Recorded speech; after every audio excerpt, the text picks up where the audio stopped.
रूस के नेता एलेक्सी नावल्नी के बारे में आशंका जताई जा रही है कि उन्हें चाय में जहर दिया गया था। एलेक्सी एक विमान यात्रा के दौरान चाय पीने के बाद गंभीर रूप से बीमार हो गए और फिलहाल कोमा की हालत में अस्पताल में हैं। एलेक्सी को पुतिन के कट्टर विरोधी के तौर पर जाना जाता है। वे कई बार पुतिन की पार्टी पर आरोप लगाने के कारण जेल जा चुके हैं। जानिए कौन है एलेक्सी और किस लिए उन्हें मारने की कोशिश का डर जताया जा रहा है। क्या हुआ एलेक्सी के साथ? पुतिन के धुर विरोधी और हमेशा अपने बगावती तेवरों के लिए जाने जाते नेता एलेक्सी साइबेरिया के थोम्स्क से मॉस्को लौट रहे थे।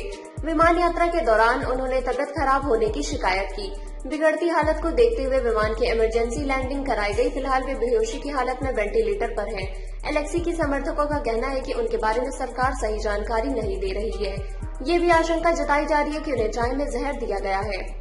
सोशल मीडिया पर एलेक्सी के हवाई अड्डे पर चाय पीने और फिर विमान में सेहत बिगड़ने के कई वीडियो वायरल हो गए हैं। इस पर रूस में भ्रष्टाचार विरोधी इस नेता एलेक्सी को लेकर काफी लोग भड़के हुए हैं। तो जताया जा रहा है चाय में जहर का संदेह। 44 वर्षीय एलेक्सी राष्ट्रपति व्लादिमीर पुतिन के कड़े आलोचक माने जाते हैं।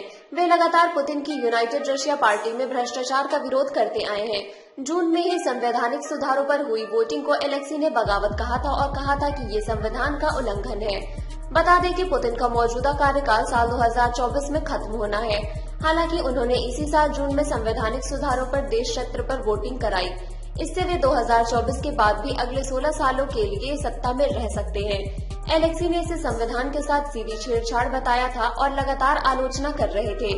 यही वजह है कि उनके समर्थक अब उनकी सेहत को किसी खतरे से जोड़ रहे हैं। एलेक्सी हमेशा से ही खतरों के खिलाड़ी माने जाते रहे। उन्होंने करप्शन के खिलाफ रूस में कई कैंपेन चलाए और कई बार जेल जा चुके हैं। साल 2011 में उन्होंने पुतिन की पार्टी के करप्शन पर बात की थी। उनका आरोप था कि पार्टी ने संसदीय चुनाव में वोटों के साथ बड़ी हेराफेरी की थी। इसी आरोप के बाद उन्हें 15 दिनों के लिए जेल भेज दिया गया। साल 2013 में भी वे जेल जा चुके हैं। तब खुद एलेक्सी पर करप्शन के आरोप लगे थे।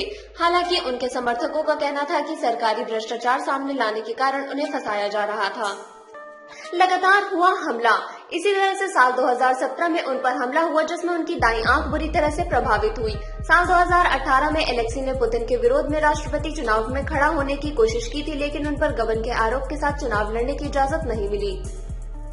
पिछले ही साल उन्हें संसदीय प्रक्रिया को गलत कहने के कारण महीने भर की जेल हुई।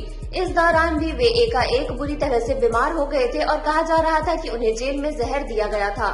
सोशल मीडिया का जमकर करते रहे इस्तेमाल। इतने सारे हमलों के बाद भी एलेक्सी को रूस में काफी समर्थन मिला हुआ है।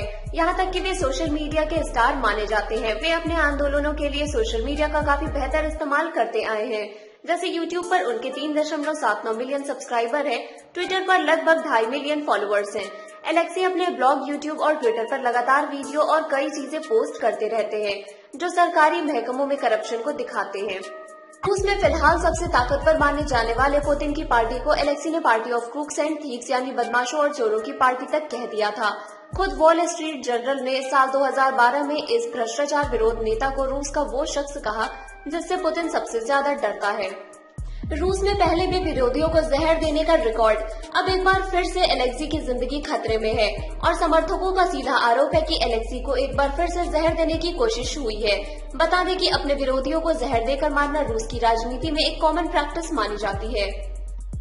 स्काई न्यूज की एक रिपोर्टर के मुताबिक साल 2006 में अलेक्जेंडर लिटविनेंको को रेडियो एक्टिव तत्व पोलेनियम 210 देकर मार दिया गया था। रेडिएशन सिंड्रोम के कारण उनकी काफी भयावह ढंग से मौत हुई थी। इसी तरह से कई रूसी राजनयिकों को भी पुतिन के खिलाफ बोलने के कारण जहर देकर मारे जाने के आरोप लगते रहे हैं। फिलहाल आज के लिए बस इतना ही। अगर आपको यह वीडियो पसंद आया हो तो इस वीडियो पर लाइक का बटन जरूर दबाएं और इस वीडियो को ज्यादा से ज्यादा शेयर करें। यदि आपका कोई सुझाव हो तो नीचे कमेंट करके जरूर बताएं और इस चैनल को सब्सक्राइब करना ना भूलें। शुक्रिया।